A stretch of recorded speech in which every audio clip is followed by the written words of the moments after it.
You need to lose weight to be my bridesmaid, how about no wedding at all? I, Selena, 35F, still remember the first time I met Lauren, 31F, the woman who would become my sister-in-law.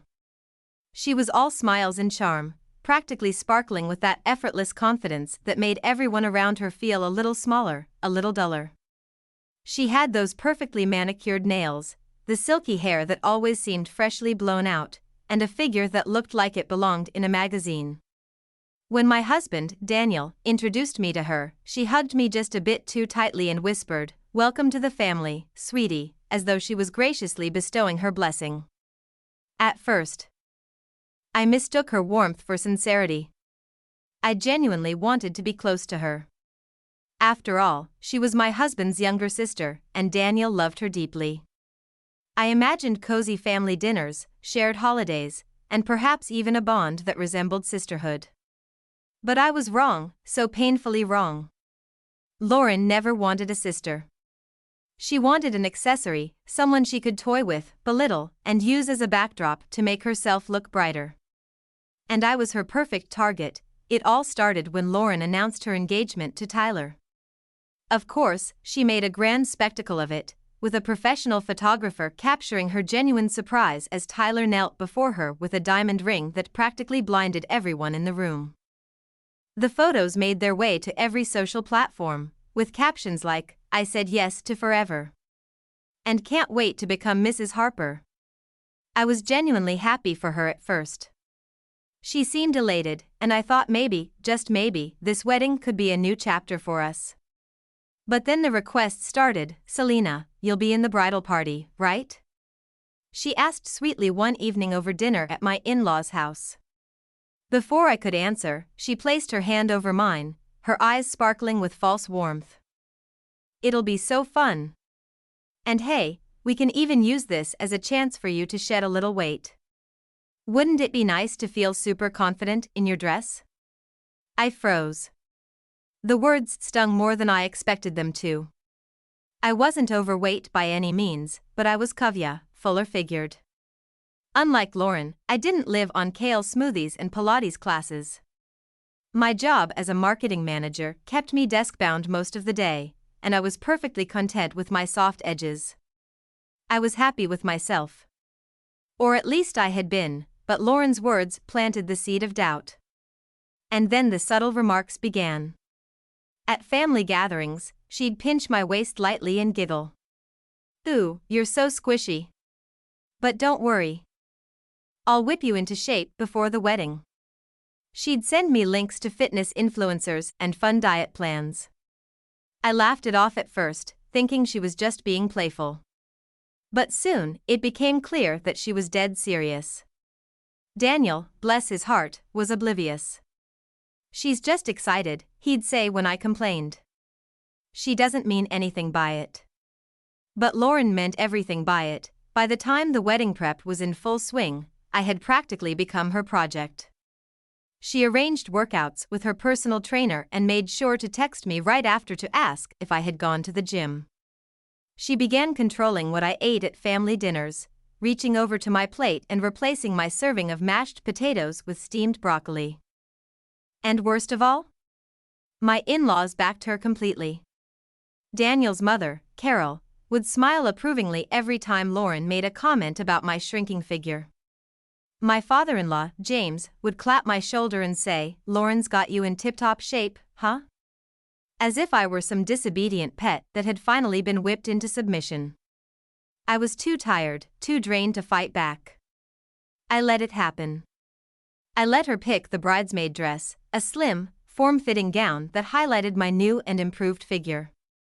I wore the smile she wanted me to.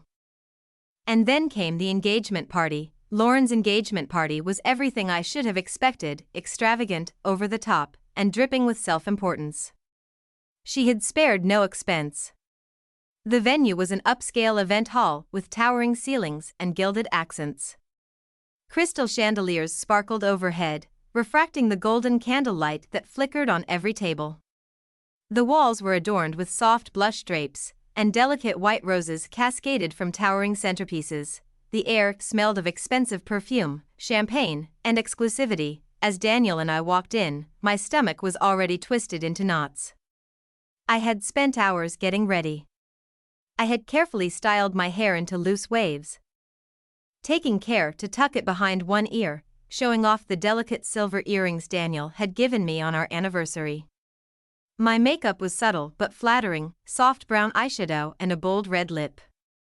I wanted to feel confident, radiant, and unshakable. I wore a sleek black dress, a rare splurge. The satin clung to my curves just right, highlighting the figure I had been painstakingly carving out for months. The dress had a tasteful slit that ran up my left leg, and I felt, if only for a fleeting moment, beautiful. Strong. Like myself again, but when Lauren saw me, her eyes narrowed, and I knew that she wouldn't let me have that moment. The party was already in full swing. Waiters in black vests floated around with trays of sparkling champagne and delicate hors d'oeuvres, tiny puff pastry bites and skewered shrimp. A jazz band played softly in the corner, their music weaving through the clinking of glasses and murmur of voices. Lauren, of course, was the star of the show. She wore a shimmering, floor-length champagne gown, clearly designed to outshine every other woman in the room. Her hair was styled in soft, glossy curls, and her makeup was flawless. She moved through the crowd with the grace of a practiced hostess. My stomach twisted violently as my hands, slick with sweat, clenched the fabric of my dress beneath the table. For a brief moment, I thought I might have misread the situation. I scanned the crowd, hoping to see someone rolling their eyes at her obvious jab, but instead, there were polite nods. Smiles. Even my in-laws were beaming with approval. Lauren's grin widened. She could feel the power shift, the weight of the crowd's approval bolstering her. She leaned forward slightly, her voice dropping into an intimate, almost conspiratorial tone, but still loud enough for everyone around us to hear. Honestly, babe, you're a real inspiration. I mean, you were kinda pudgy before. The words hit me like a slap. The room suddenly felt too small. Too hot. My cheeks flamed with embarrassment. I couldn't breathe. There was a brief pause, just long enough for the humiliation to sink in, before the ripple of laughter started. It wasn't loud or cruel, just a few uncomfortable chuckles. A guest at the next table smiled awkwardly and took a sip of her drink. An older woman smirked behind her wine glass. My mother-in-law, Carol, stifled a giggle behind her hand. James clapped Daniel on the back and muttered something about how lucky he was to have a health-conscious wife. Daniel, for his part, stiffened beside me. His jaw tightened. His fingers curled into a fist around the stem of his glass. But he didn't say a word. He just sat there, lips pressed into a thin line, looking like he might break his champagne flute in half, and still, no one stopped Lauren. She laughed breezily, as if it were all in good fun, then turned to the rest of the crowd, raising her glass higher. To hard work, right? To hard work, the guests echoed half-heartedly, toasting with their flutes. I tried to smile, but my lips were trembling. I could feel the sharp sting of tears threatening to spill, and I knew that if I stayed seated, they would see me break. Don't let her win. Summoning every ounce of composure I had left, I picked up my glass and clinked it against Daniel's with a deliberately steady hand. I locked eyes with Lauren and forced the brightest smile I could muster. Yes, I said with forced sweetness, my voice even and clear. To hard work. And then I took a slow, deliberate sip, holding her gaze, but inside, I was shaking. After the toast, the band resumed playing, and the party's energy quickly shifted back to its usual hum of music and chatter. People moved on. They danced. They drank. They mingled, but I couldn't move. I sat there, stiff and silent, blinking back tears as Daniel gently rubbed my hand with his thumb. His expression was conflicted, angry but uncertain. He opened his mouth as if to say something, then closed it again. I'm so sorry, he finally whispered, his voice low and broken. I should have stopped her. I didn't answer. I couldn't. For the rest of the night, I went through the motions, smiling politely, making small talk when spoken to, and pretending that Lauren hadn't just reduced me to a punchline in front of 100 people. But I knew in my heart that something had shifted that night. The final string that had tied me to my in-laws' approval had snapped. My humiliation was still fresh, but underneath the sting, something else began to simmer, a slow, steady burn of resolve. I would not let her win, not again. The next day, I woke up still seething. I replayed the moment in my mind, over and over, until the bitterness settled into something sharper. I wouldn't let her humiliate me and get away with it. The video landed in my inbox late on a Tuesday night, blurry and shaky, as most drunken indiscretions are. At first, I didn't recognize the woman in the dimly lit club, her hair spilling messily down her back, hands tangled around the neck of a man who was very clearly not Tyler. The flashing strobe lights distorted the image. But the camera shifted just enough for her face to be perfectly visible in the next frame. Lauren.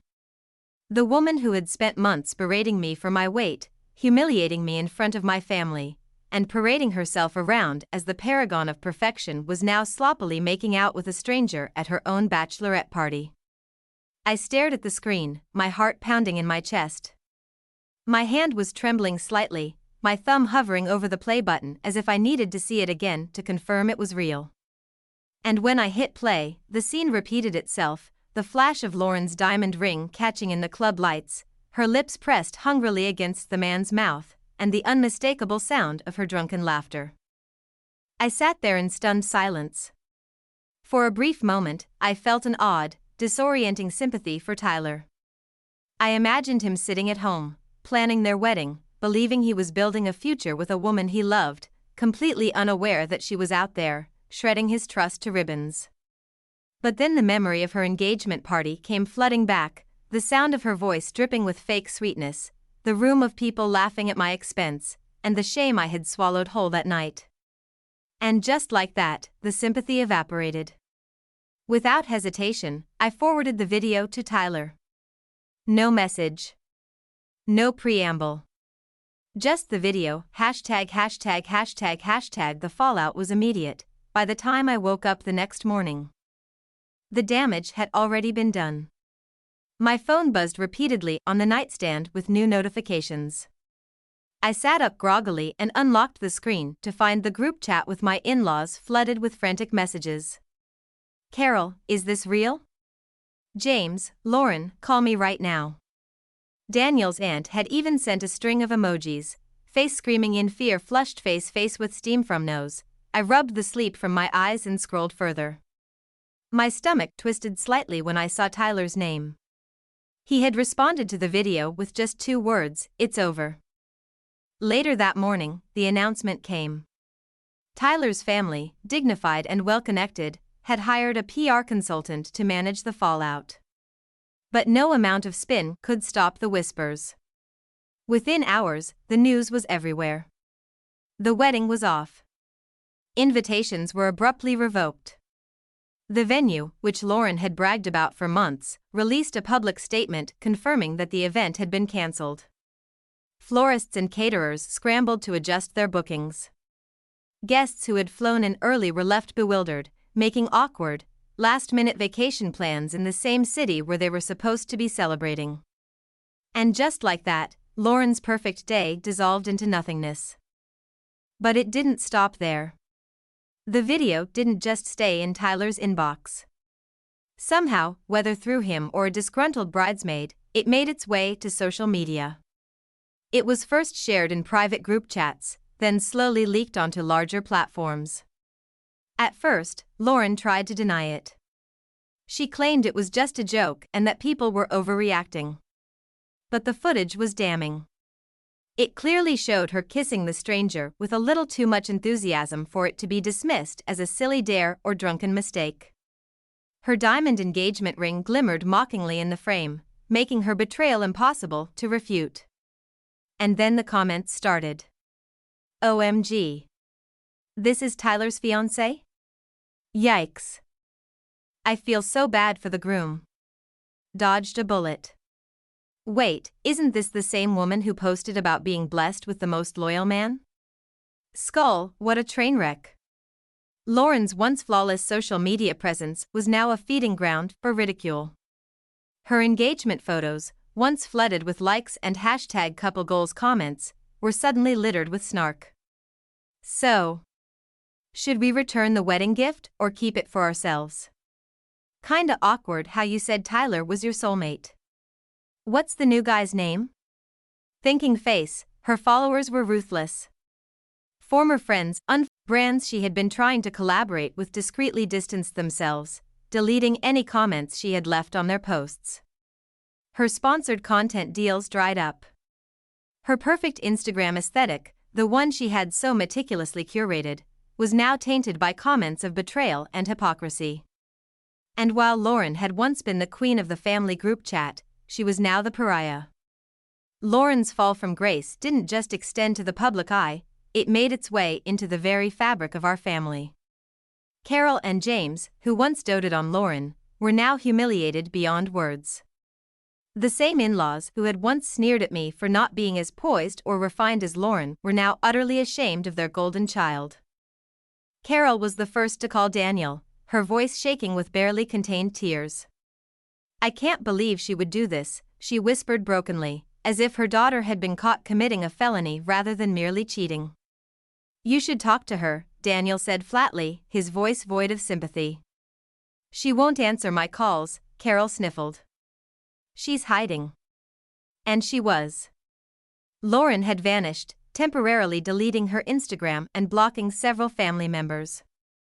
According to Daniel's cousin, she was holed up at a friend's beach house, ignoring the calls from both sets of parents, who were now fielding questions from embarrassed friends and distant relatives. James, who had once ruffled Daniel's hair and said things like, "You could learn a thing or two from Lauren," was now humiliated by his daughter's public disgrace. At a family gathering the following week, he slumped in his chair, swirling the whiskey in his glass. When someone made a passing mention of the cancelled wedding, he merely shook his head and muttered, "Let's not talk about it." The weight of Lauren's betrayal hung over the family like a storm cloud, thick and suffocating. But what truly gutted Lauren wasn't the public backlash or her parents' disappointment.